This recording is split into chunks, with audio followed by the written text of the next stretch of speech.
तुझं बी तीस भरायचं आहेत आता.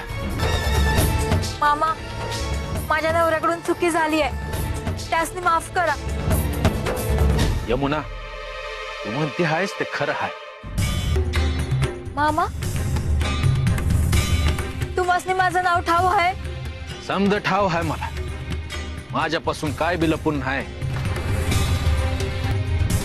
मामा, मी काय करू? याचं तोंड का बांधलं आहे? आओ, पाया तरी पडा की. नाही पडणार तो. एकच सांगतो, माझं काम केलं असतं तर तुझ्या घरची लक्ष्मी सोन्यानं दागिन्यानं मडली असती. घरात पिढ्यान पिढ्या धनधान्य राहिलं असतं. पर तुझं कर्म आड आलं.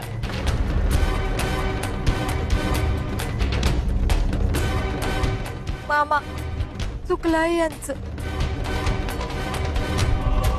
आता चुकीचं प्रायश्चित्त घ्यावं लागेल ना व.